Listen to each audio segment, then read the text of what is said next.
It was 10 years ago when I began my third trip back to China, where I come from. I was in a restaurant. It's not KFC, even though they have a huge presence in China.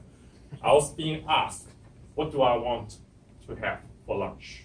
Now, for those of you who are not fan of KFC, KFC is a huge chain in China. We have different menu, not only the Western style fried chicken, but also the healthier, the rice options. So I was asked, what do you want to have for lunch by the service at the counter? And she wasn't very particular in asking me, what do I want to have? I remember she asked me what I want to have, but I was confused. I thought, do I need to pay first or do I need to pay second? There's a miscommunication between me and the service at the register. Nevertheless, I got my food, but I was a little bit embarrassed because I've been in the United States already over a decade, getting acquainted with the type of communication that we process every day. Fellow Toastmaster guests, 2 weeks ago, I talked about communicate across cultural boundary. Today, I would like to talk about my communication plan and also my communication style that my evaluator, right friends who evaluated me, asked I didn't do. So I'm going to digest that information to you and also give you a high-level view about how to navigate across cultural boundary. Last Friday, during our club contest, I mentioned to you there's a book that I'm reading right now actively. I finished one of the chapters.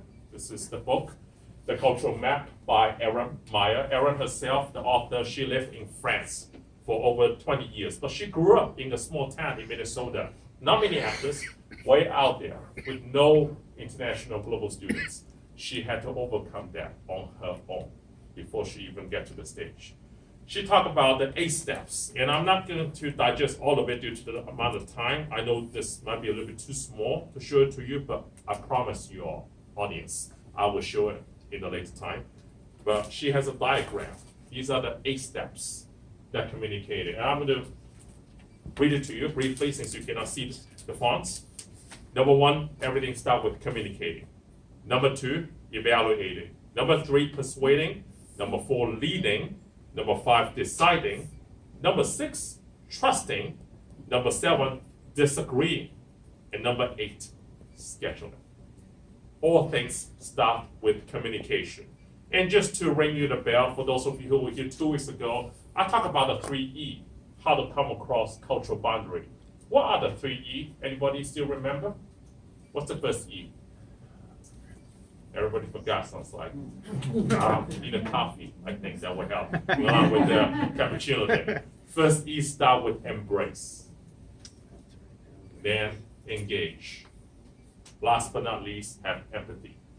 To me, that is important. To me, that is something that I would like to communicate across different cultures. And my plan right now is, hopefully in the near future, host a similar workshops, a longer session, whether it's online, at a university, at a conference, or with a corporate company. That's what I'm developing now under the mentorship of Bob Jura, who is my mentor actively. We have an event coming up this Sunday at NSA, National Speakers Association in Columbus, Ohio, that I'll be going down there with him to draft out a marketing plan. What will I communicate? What kind of message am I communicating? Which is this project right now I'm doing, writing out my communicating plan. Now before that, I want to dive into really quick my communication style, since I didn't digest that 2 weeks ago. In pathway level 2, there's the exercise you can do. And there's 4 types of communication style you can have. Number 1 is direct. Number 2 is initiating. Number 3 is supportive. Number 4 is analytical. Fellow Toastmaster, maybe guessed, you might know I am an analytical person, but after taking this test, I'm more of a direct communicator. That's my style. Very get to the point. Don't screw around. Don't go around. Get to the point. For example, somebody asking me for a service or asking me a message, like for example, Danny, if you ask me how to learn Chinese, I will give you resources. You got to do it. You got to learn it. I can practice with you all the time, but if you don't read, if you don't learn, I'm not holding your hands. That's not what a direct communication does. And how would that fit in these pictures? You have to have supportive, you have to have analytical skills, and you also got to initiate your communication, which is what this project is. And I didn't figure it out online, but everything is fine on Pathway. This is a table And to keep this simple, I will do my best with my handwriting to draw this out.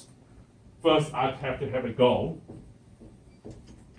Number 2, what is my message? And number 3, what is my audience? Last but not least, I need to figure out what kind of takeaway message or actions I need to come out with. And this is where you come in, fellow Toastmaster and guests. You can help me to craft out a message, craft out a elevator or a take-home message. What should I bring home? I'm asking the audience here. My goal is to deliver a cultural workshop.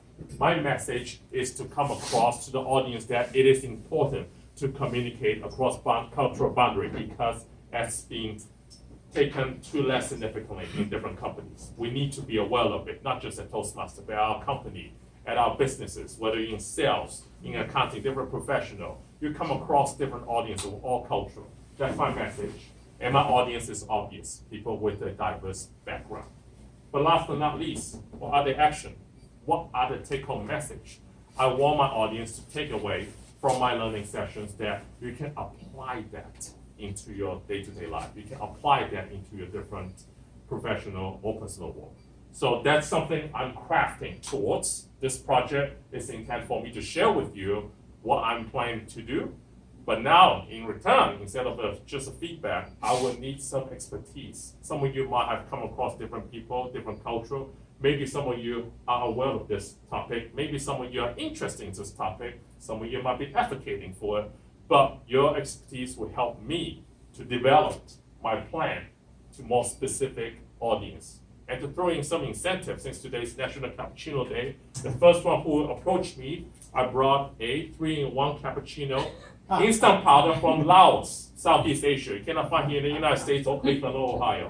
Whoever approached me first, I'll share it with you.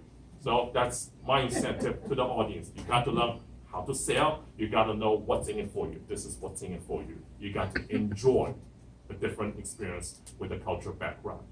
Mr. Toastmaster.